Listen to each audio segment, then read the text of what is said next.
नमस्कार, आपके साथ मैं हूं मीनाक्षी कंडवाल। मजाज लखनवी साहब का शेर है, तेरे माथे पे ये आंचल बहुत खूब है, लेकिन इस आंचल से तू परचम बना लेती तो अच्छा होता।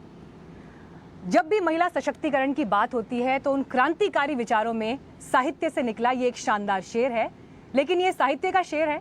और आज मेरे साथ यहाँ पर रियल लाइफ की वो शेरनियां मौजूद हैं जिन्होंने दिल्ली में जिस अंदाज में दस्तक दी है, अपनी जो पहचान बनाई है, आज पूरी दिल्ली, पूरा देश उस पर वाह वाह कर रहा है। तो मैं आपके सामने मंच पर अब इनवाइट करना चाहती हूं हमारे स्पेशल 6 को, क्योंकि ये वो स्पेशल 6 हैं जो देश की राजधानी दिल्ली में 6 जिलों में पहली बार एक साथ 6 महिला डीसीपीज आई हैं। तो मैं सबसे पहले यहाँ पर इनवाइट करना चाहूंगी प्रियंका कश्यप जी को। आप आईपीएस हैं 2009 बैच से और डीसीपी ईस्ट हैं। Priyanka ji, you are most welcome, please आइए। Shweta Chauhan, IPS 2010 batch, DCP central, आइए Shweta ji. Benita Mary Jaiker, IPS 2010, DCP south district, you are most welcome. Isha Pandey ji, IPS 2010 batch, DCP south east. Urvija Goyal, IPS 2011, DCP west district. Usha Rangarani, IPS 2011 साल, DCP north west district. तो मैं सबसे पहले times now Navbharat पर आप सभी का बहुत बहुत स्वागत करती हूं और मुझे बड़ी खुशी है कि आज आप सबने वो समय निकाला और आप हमारे इस मंच पर मौजूद हैं। लेकिन दिल्ली की महिलाएं आप सबके आने से बहुत भरोसे में और बहुत सारी उम्मीदें कर रही हैं। तो प्रियंका जी, आपसे ही मैं शुरुआत करती हूँ। 6 महिला डीसीपीज जब दिल्ली में मौजूद हैं तो महिलाओं की सुरक्षा को लेकर एक अलग तरह का विश्वास ज़मीन पर भी दिखाई देता है।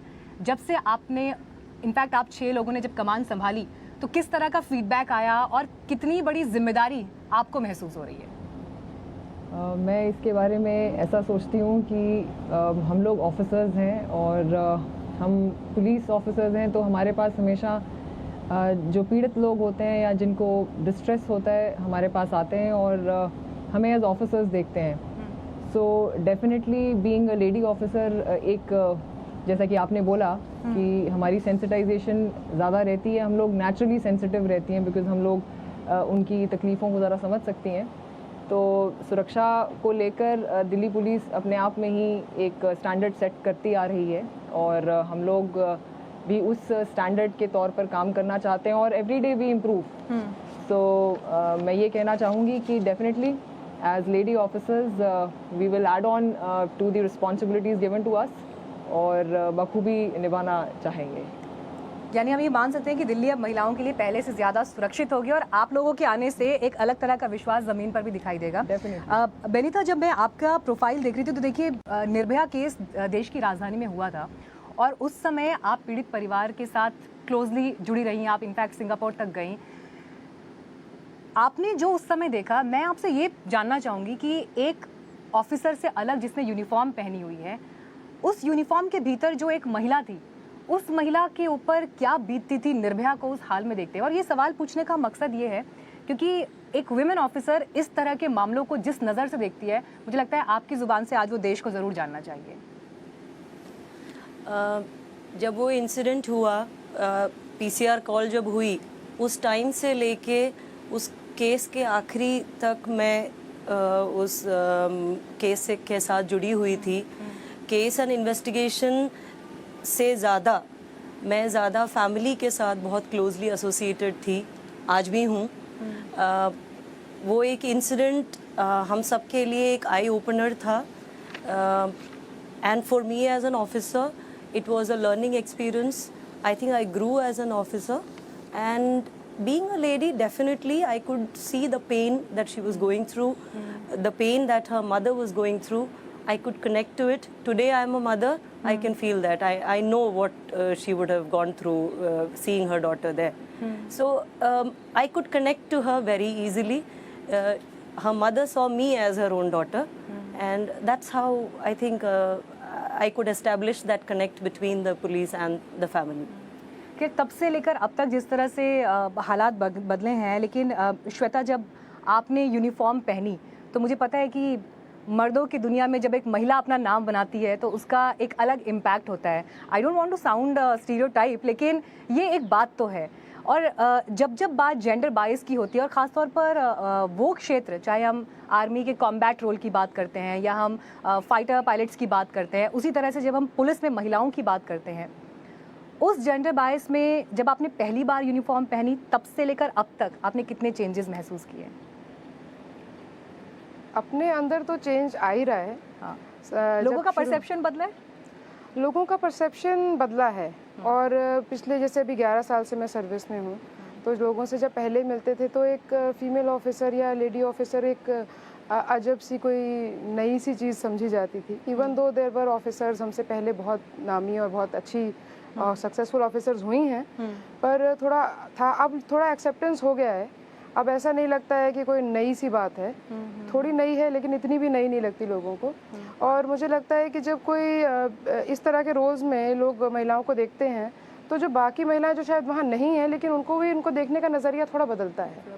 तो जब वो अपने घर जाते हैं, अपनी वाइफ से मिलते हैं, अपनी बहनों को देखते हैं, अपनी बेटियों को देखते हैं, तो उनकी भी उनको उस नज़र से देखते हैं कि हाँ ये भी कुछ कर सकती हैं, जो करना चाहें वो कर सकती हैं। मतलब सिर्फ पुलिसिंग ही नहीं, कोई भी कुछ करना चाहे, कोई भी प्रोफेशन में वो जाना चाहे वो कर सकती हैं। तो ये तो थोड़ा फ़र्क पड़ता ही है।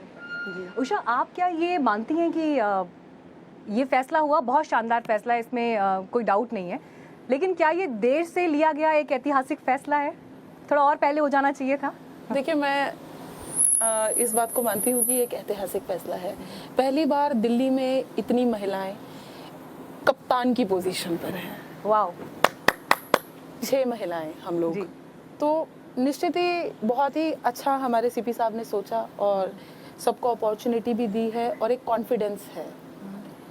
इसका श्रेय मैं ये नहीं कहूँगी कि हम लोग बहुत अच्छा काम कर रहे हैं, इसलिए हमारे प्रेडिसेसर्स ने भी बहुत अच्छा काम किया। जो हमारी पहली फीमेल ऑफिसर्स थी उन्होंने ये कॉन्फिडेंस बनाया, तो आज हम पे भी कॉन्फिडेंस है।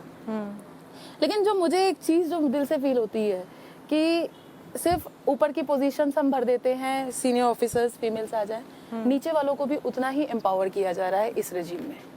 उतना ही फीमेल्स जो हमारी कांस्टेबल्स हैं या हेड कांस्टेबल्स हैं या सब इंस्पेक्टर्स हैं, उनको भी मैक्सिमम फील्ड ड्यूटीज़ दी जा रही हैं। और मैंने अपनी डिस्ट्रिक्ट में ये इंश्योर करा कि हर बीट में फीमेल स्टाफ लगे, फील्ड ड्यूटीज़ मिले।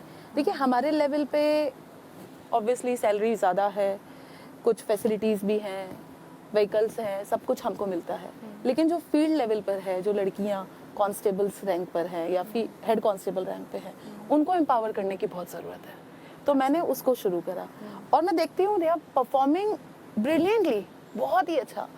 मेरी एक फीमेल कांस्टेबल है सांगी, वो मोटरसाइकिल चलाती है और लोग उसके साथ सेल्फी खींचते हैं। तो जैसा आप कह रही थी, क्या फीमेल्स को लगता है वो ज़्यादा सुरक्षित फील करती हैं? बिल्कुल। आई थिंक सोच और अप्रोच में जो बदलाव आने शुरू होते हैं, कहीं ना कहीं वो एक बड़ी लकीर आपके लिए खींचते हैं। ईशा, अगला सवाल मैं आपके पास लेकर आना चाहूँगी। देखिए, अगर उम्मीदें ज़्यादा होती हैं तो यकीनन जिम्मेदारी भी उतनी बढ़ जाती है। स्पाइडरमैन फिल्म का ही शायद डायलॉग है, with great power comes great responsibility. क्या चैलेंजेस आपको लगता है, कम से कम जब 6 महिला डीसीपीज एक साथ एक टाइम पर काम कर रही हैं, तो कितनी बड़ी चुनौती ये आप सबके लिए है?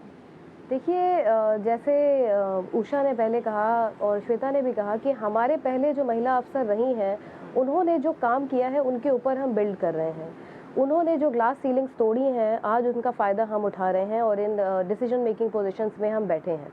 तो हमारे ऊपर ये जिम्मेदारी है कि हम उस लेगेसी को आगे बढ़ाएं।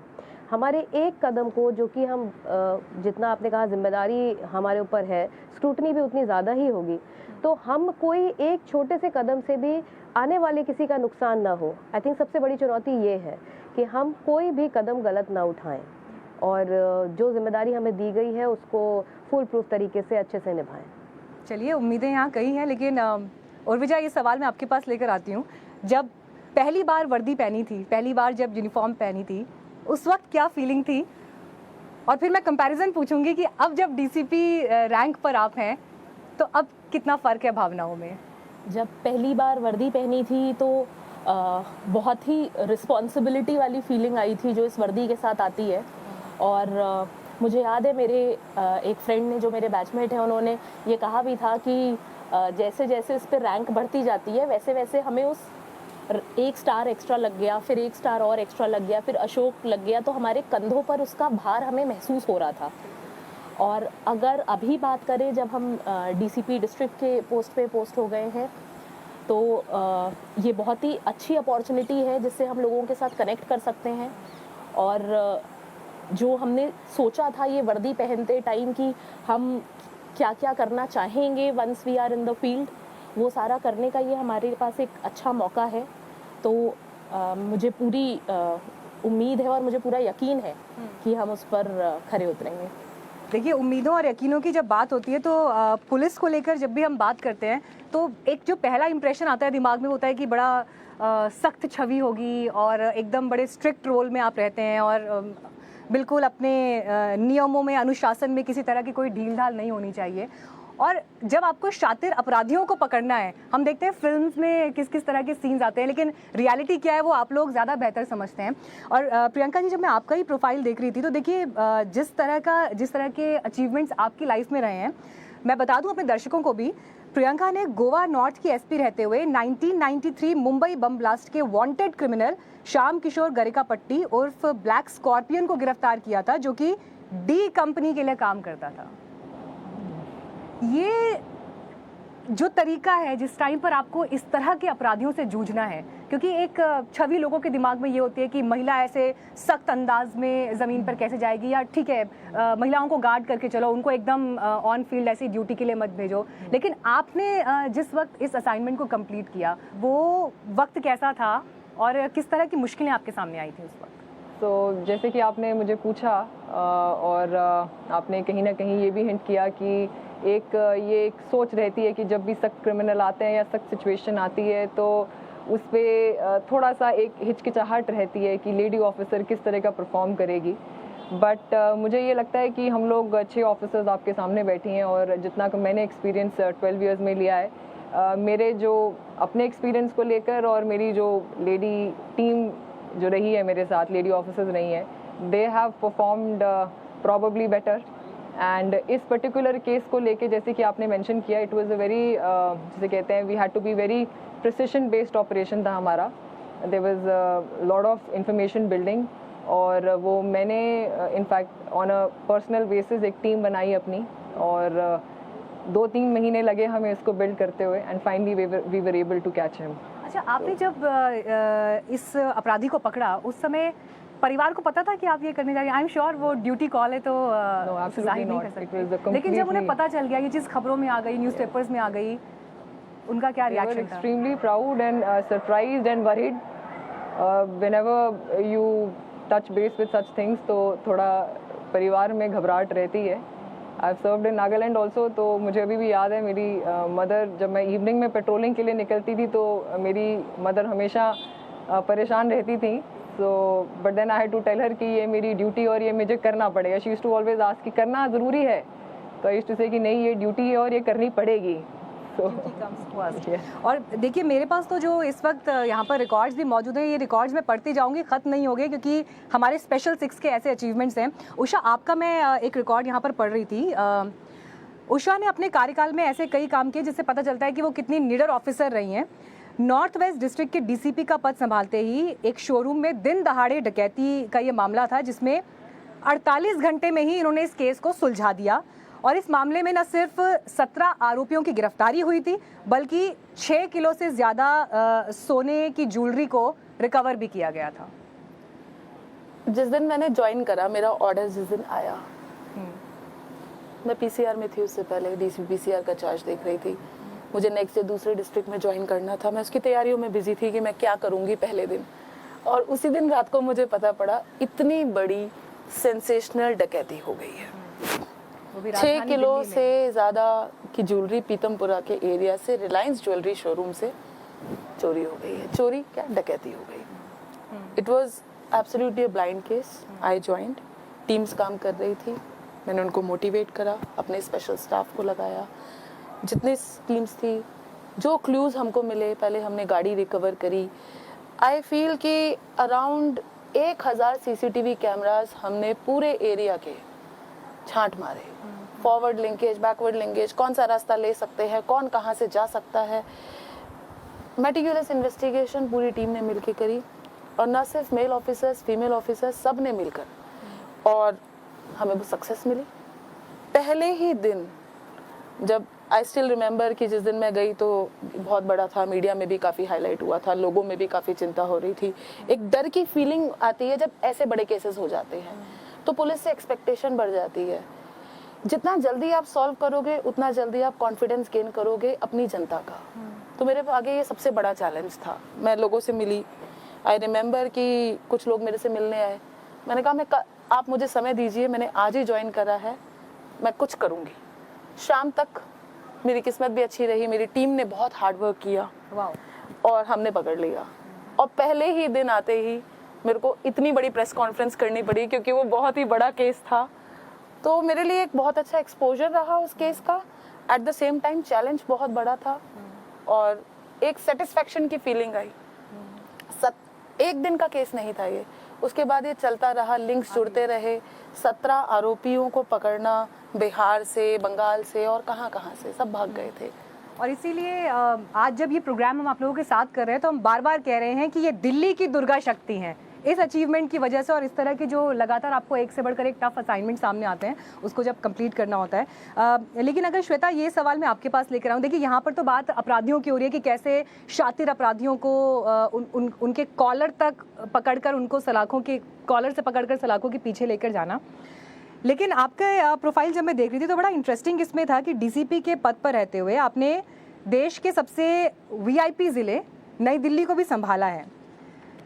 अपराधियों को संभालना ज़्यादा आसान है या वीआईपीज़ को संभालना उन्हें संभालना ज़्यादा मुश्किल है? ये मुश्किल सवाल कर लिया आपने। ये this is my job to ask you. नहीं, दोनों के ही अपने अपने अलग तरह के चैलेंजेस होते हैं क्योंकि दो तरह की बातें हैं। एक तो सुरक्षा, तो जैसे नागरिकों की सुरक्षा, और क्रिमिनल्स को पकड़ना, वो तो एक है ही। तो जब क्रिमिनल्स को पकड़ना है तो एक सख्ती का उसमें रवैया अपनाया जाता है। तो आपका सभी कुछ, मतलब आपके हाव भाव से लेकर जिस तरह की पुलिस फोर्स आपके साथ होती है, जिस तरह के लोग उसमें आपको एक एसेट का काम करेंगे, जिस तरह की टीम आप बनाते हैं, और उसी के बिल्कुल ही विपरीत है जब आप वीआईपी सिक्योरिटी या उस तरह के काम करते हैं। तो इनफैक्ट जब एक बार बराक ओबामा साहब जब इंडिया आए थे तो काफ़ी हाई प्रोफाइल वो मीटिंग भी रही थी, चाय पे चर्चा भी हुई थी उसमें। तो उसमें भी मुझे उनकी सिक्योरिटी के लिए I was made the commander. तो मैंने वहाँ पे भी देखा। तो when you are doing assignments like that, तो उसमें सॉफ्ट स्किल्स भी इंपॉर्टेंट हो जाते हैं, जो पुलिस में एक ऐसा एरिया है जो कि थोड़ा सा इग्नोर हो जाता है कभी कभी। तो you need your soft skills, you also have to be vigilant, you have to be on your feet all the time, और तुरंत आपको कोई भी सिचुएशन को समझ लेना है, उसके हिसाब से ही रिएक्ट करना है। तो उस तरह के असाइनमेंट्स मुझे न्यू दिल्ली में करने को मिले, एक्सपोजर भी मिला और नई तरह की पुलिसिंग वो भी करी। और जैसे मैंने आपको कहा कि एक तरफ क्रिमिनल को पकड़ने में, जैसे आपने कहा कि वो थोड़ा एक माना जाता है मैस्कुलिन सा रोल है, लेकिन यहाँ भी वो एक काफ़ी अलग तरह के स्किल्स की ज़रूरत है। अपार्ट फ्रॉम वही है जो सभी स्किल्स को मास्टर करते हैं। बिल्कुल। अच्छा, आप जब अपराधियों का जिक्र कर रही हैं, जब इस तरह के अपराधियों से डील करना है, उनसे आपने उनको जेल सलाखों के पीछे भिजवाया, उन्होंने भी आपको देखा कि वो एक्शन किस तरह से हुआ, धमकियाँ वमकियाँ, ये सब चीज़ें जो होती हैं कहीं किसी स्तर पर साइकोलॉजी को प्रभावित करती हैं? नहीं, ऐसे डरने जैसा तो कभी भी नहीं लगा। नहीं, जब एक बार यूनिफॉर्म पहन ली तो डरने का तो सवाल ही नहीं उठता है, तो वो बात तो नहीं है।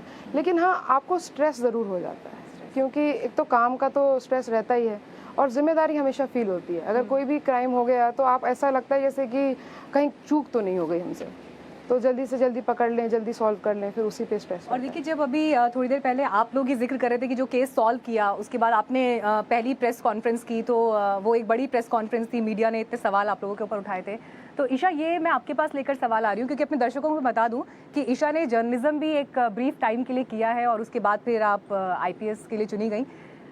आपने तो टेबल के इस तरफ की सिचुएशन भी देखी है और टेबल के उस तरफ की सिचुएशन भी देखी है, जहाँ सवाल पूछना है और जहाँ जवाब देना है। अब जब आज आप DCP के रोल में हैं, आप इस बड़ी जिम्मेदारी को संभाल रही हैं, और जब मीडिया तीखे सवाल पूछता है कानून व्यवस्था को लेकर, जहां चूक हुई उसे लेकर, जहां पर पुलिस को जवाब देना है, भूमिका अगर पुलिस की कहीं पर ऐसी है जिस पर बड़े सवाल खड़े हो रहे हैं, वहां पर किस माइंडसेट के साथ आप जाते हैं कि कैसे अपनी बात को मजबूती से रखना है और जो हम कहते हैं गलती कभी किसी एक की नहीं होती, लेकिन सवाल पूरे डिपार्टमेंट पर फिर जिस तरह से उठते हैं, ऐसी सिचुएशंस को डील करने के लिए क्या ट्रेनिंग रहती है? देखिए, मीडिया के साथ तो मुझे लगता है लेस इज़ मोर। सो कहीं इसीलिए तो आप छोटे छोटे जवाब नहीं दे रही हैं जब मैं सवाल आपसे पूछ रही हूँ। हाँ, मुझे लगता है कि आपको अपने सारे पत्ते नहीं खोल देने चाहिए। जो इन्फॉर्मेशन ज़रूरी है, केस अगर इन्वेस्टिगेशन में है, सब जुडिस है, तो उसके हिसाब से minimum information is required. In fact media is also very क्या कहते हैं, सपोर्टिव। तो वो भी हेल्प करते हैं। वो आजकल तो सब समझते हैं कि किस इन्फॉर्मेशन को पूछा जा सकता है, कौन सा इन्फॉर्मेशन लाया जा सकता है। सेंसेशनलाइज करने की कोशिश जो करते हैं वो हमें पता चल जाता है, बट ज़्यादातर लोग सपोर्टिव होते हैं। तो I think less is more is my mantra when it comes to dealing with media.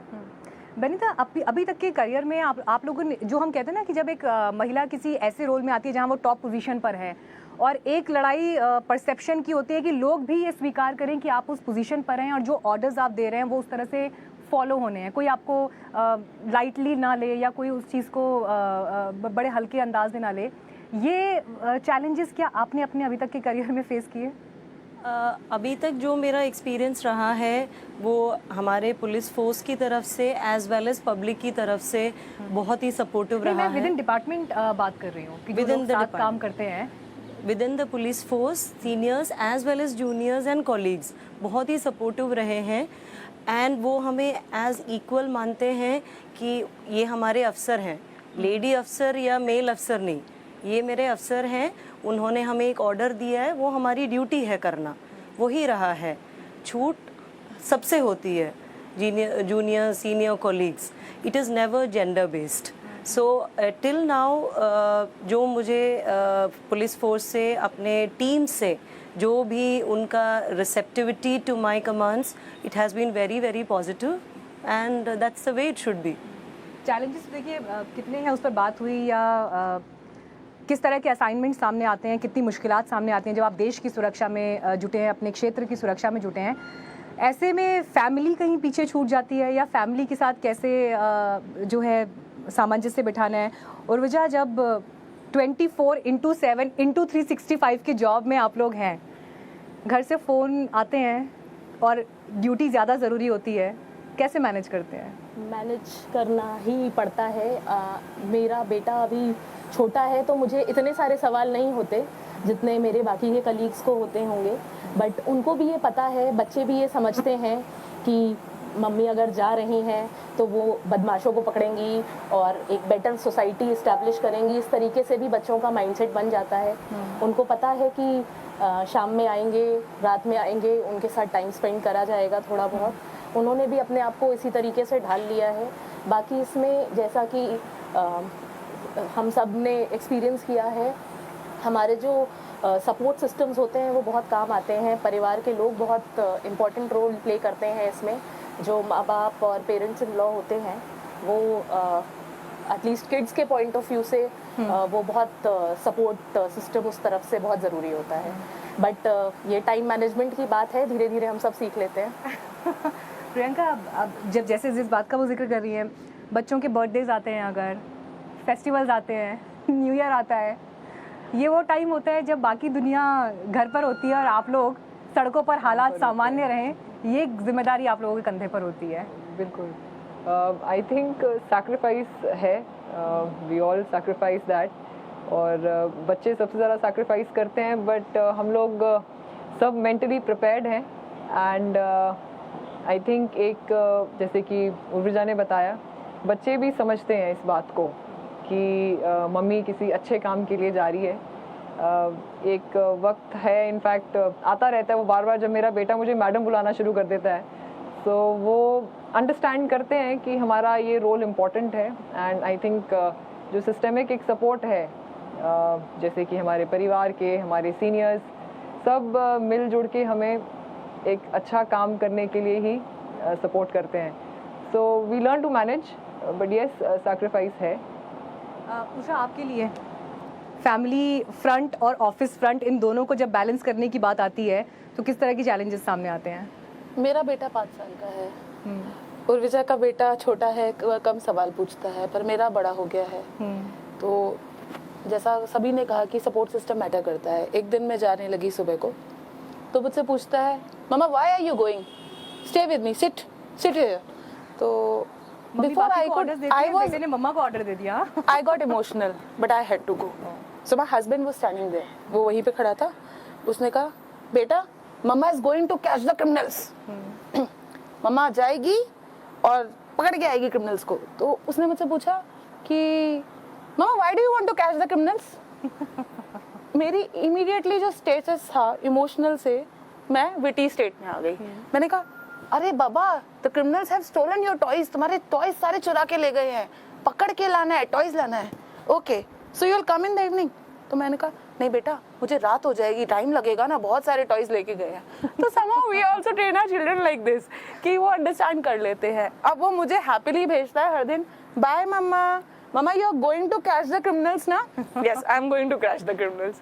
तो अब देखिए ये इस तरह से भी बैलेंस हो रहा है। श्वेता, जब हम फैमिली का बार बार जिक्र कर रहे हैं, आपके पीछे एक स्ट्रेंथ फैमिली होती है। फैमिली जितनी सपोर्टिव होगी उतने बेहतर तरीके से आप आगे काम कर पाएंगे। लेकिन जब हम बात करते हैं ख़ास मौक़ों की, जहाँ पर आप फैमिली के साथ खड़े नहीं हो पाते या बच्चों के सवालों के जवाब आपके पास नहीं होते, दिन भर के जिस तरह के स्ट्रेस और जिन परेशानियों से आप गुजर कर आते हैं, कभी कभी ऐसा होता है कि वो नेगेटिविटी इतनी ज़्यादा हावी होती है कि परिवार के साथ जिस स्वतः भाव में हम शायद मिलते जुलते हंसी मजाक करते हैं, जैसे कोई भी और आम परिवार करता है, वो नहीं हो पाता और उसकी कोई एक कसक या कोई एक काश मन में रहता है। नहीं, ऐसा तो नहीं होता है। Don't be diplomatic. नहीं, ऐसा नहीं होता है। स्ट्रेस ज़रूर होता है और मुझे लगता है सभी को होता होगा, क्योंकि काम है और अच्छे से करना है, बड़ी जिम्मेदारी है, तो उसका स्ट्रेस होता है, उसका एक प्रेशर भी होता है। लेकिन फिर घर जाते हैं, छोटा बेटा है, 5 साल का है, उससे मिलते हैं, उसकी हंसी देखते हैं, खुश हो जाते हैं। अच्छा, फिल्म्स वगैरह देख पाते हैं आप लोग? कभी बिल्कुल नहीं टाइम देख मिलता पाते, है? बिल्कुल नहीं देख पाते। कोई टाइम नहीं मिलता? नहीं, सीरियल्स? नहीं। अच्छा, न्यूज़ तो देखते होंगे? हाँ, वो ज़रूर देखते हैं। ऑफिस में देखते हैं। न्यूज़ मॉनिटर करने का समय मिल जाता है। Holidays, vacation, Benita? Yes, once in a while. Once in a while. Weekends आते हैं? No weekends. ईशा?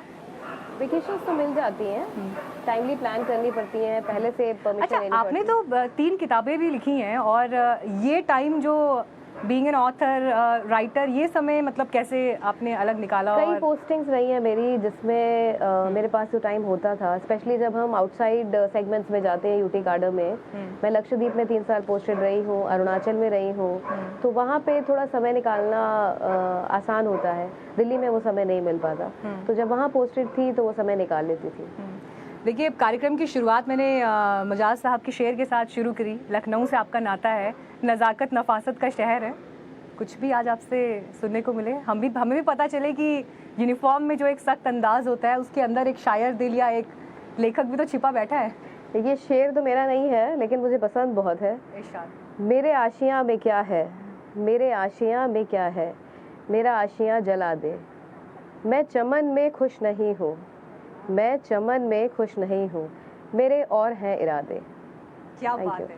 आपको आपके सारे इरादों में जो है सक्सेस मिले, हमारी यही दुआ है। लेकिन जाने से पहले, इंटरव्यू क्लोज करने से पहले, मेरे पास एक रैपिड फायर राउंड है आप लोगों के लिए। वैसे तो आप बिल्कुल हथियार और सब चीज़ का फायर आपके पास होता है, लेकिन सवालों का फायर मेरे पास है। प्रियंका, आपके साथ शुरुआत कर रही हूँ। मैं आपके सामने 3 वर्ड्स बोलूँगी और उन 3 वर्ड्स को सुन के जो सबसे पहली चीज़ आपके दिमाग में आएगी, 1 by 1, वो आपको बता रही है। So are you ready? Let's try. Okay. Family, Love. Weekend, Impossible. Police, Great. Favourite star, Shahrukh Khan. Shahrukh का कोई पसंदीदा सॉन्ग या कोई पसंदीदा उनकी फिल्म जो आपने कई बार देखी है? दिल तो पागल है. वाह। कितनी बार देखी थिएटर में? थिएटर में तो नहीं, but been watching it on TV. अब तो टाइम नहीं मिला to catch up with movies, but I think I am still in that era. कुछ सवाल मेरे पास आपके लिए हैं उषा, यहाँ पर मैं ले रही हूँ और 1 वर्ड में आपको ये रैपिड फायर फेस करना है। बच्चे, ठीक हूँ। Politics, I'm masters in politics. वर्दी, pride, favourite star, my son, wow. अब कुछ सवाल मैं आपके लिए लेकर आ रही हूँ। लाइफ, ब्यूटीफुल, छुट्टी, डिफिकल्ट, बच्चे, क्यूट, इंडिया। लव। सुपर। जिस अंदाज में, जिस बेबाकी के साथ आज आप लोगों ने बात की, बहुत मज़ा आया आपसे बात करके और आपके फील्ड के जो भी चैलेंजेस हैं वो देखे। लेकिन मेरी बहुत बहुत शुभकामनाएं आप सभी को, आप अपने हर चुनौती में कामयाब बनकर उभरें। और इसीलिए हम बार बार कह रहे हैं कि दिल्ली की ये दुर्गा शक्ति है और आपके इस अचीवमेंट के बाद जो बहुत सारे लड़कियों की आंखों में जो सपने हैं वो सपने भी परवान चढ़े और आप वो इंस्पिरेशन बने। Thank you so much times now Navbharat पर आने के लिए। Thank you so much.